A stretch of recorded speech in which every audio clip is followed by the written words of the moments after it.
Hi guys, so we are in the amazing Marauder on the set of Dark Matter with the wonderful Anthony Lemke, and I'm so happy that you're here. Hello. Hello. The blue eyes. I'm getting lost in the blue eyes now. I'm getting lost in the brown eyes and the Marauder. It's where we're both lost. I know. It's amazing. It's fantastic. And it's great to see you guys back at season 3. And obviously everyone was a little bit worried about who would make it. Cause None of us make it. This is a dream sequence. We're shooting that. There's a totally new cast. They're all about 23 and hot.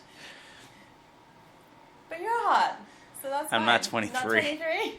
So, yeah. But I like to see that you're nice and bloody and beaten as we expect you to be. Every episode, pretty much. Pretty much, right? Yeah, everyone's got a superpower, and 3's superpower is charitably getting back up off the mat after he gets beaten up. Right. Which is a good superpower. That's good. It's like you're like the designated sort of punching bag? Punching bag, right. Totally. That's your I'm down with job. that. I'm down with that. Yeah, exactly. But one of the other things I like about 3 or Marcus Boone is that he reminds me of Firefly characters with sort of like Jane with guns, maybe Captain Mal. Sure. Right? Well, of course, yeah. Well, of course I have. Yeah, I mean, it's this is a story that I might have told before. So if you've seen a few of these things, like when I moved back from Montreal to Toronto, I said to my agent, I just want to get like a sci-fi show where I get to play like a Han Solo kind of character. And lo and behold, here I am. Although I think Han Solo might have won a few more fights. Right. Yeah. Well, I'm pretty sure there's some more fights to be had for 3, right? Yep. Oh yes, absolutely. Yep. There's a few more. Yeah, I've read a few of the scripts. Well, I've read all the scripts that are out so far. There's 5 of them out for season 3, and there's some fun stuff. We actually shot the 4th one first. Right. And it is very different than anything you guys will have seen before, and it is a real fun 3 story. Okay. Yeah. Well, I think Joe described it as bananas. Yeah. Oh, that's more than what I would have said, but he's a showrunner, so it is a little bananas, and I'm really glad that they gave me the job of being bananas because it was a hell of a lot of fun to shoot. I'm sure you'll do a great job with it. Yeah. Well, I don't know about that. You guys will see. And then, speaking of doing a great job, have you ever wanted to fly the Marauder? Oh my God, all the time. I really want to be a pilot. Can I do this? Go, get around there. What do I do? Well, you do what we all do as actors, which is, pretend that we're pilots. Okay. Go. Can I push down? Well, you can do that kind of stuff. You got some things down there. So I know a few little pilot terms. Okay, so but come on, that's how accelerating, it always starts, right? flaps like up, yeah, all this kind of thing. There's an episode where I had the little sticky "Do not touch" that one there. All right. Okay, I'm gonna pull back. Oh, there we go. Down. Oh wow! Yeah. If only his lights was on, then I'd know when I'm flying, right? The lights actually do go on, and all the screens do go on as well, but it's not lit up for you, so there it is. No, never mind.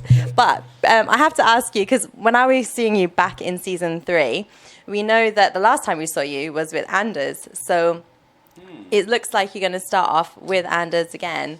What can you tell us about 3 and Anders, or as Joe has coined it, Thranders?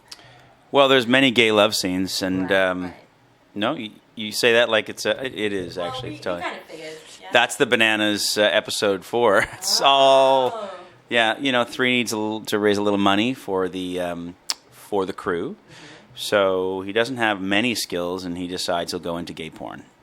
Oh, okay. It was either that or being a beet farmer, which I think I've decided is what 3 would be if he weren't a mercenary on the Raza. I see. And that's actually not even really a joke. No? When you think about what 3 was like, if you go back to those...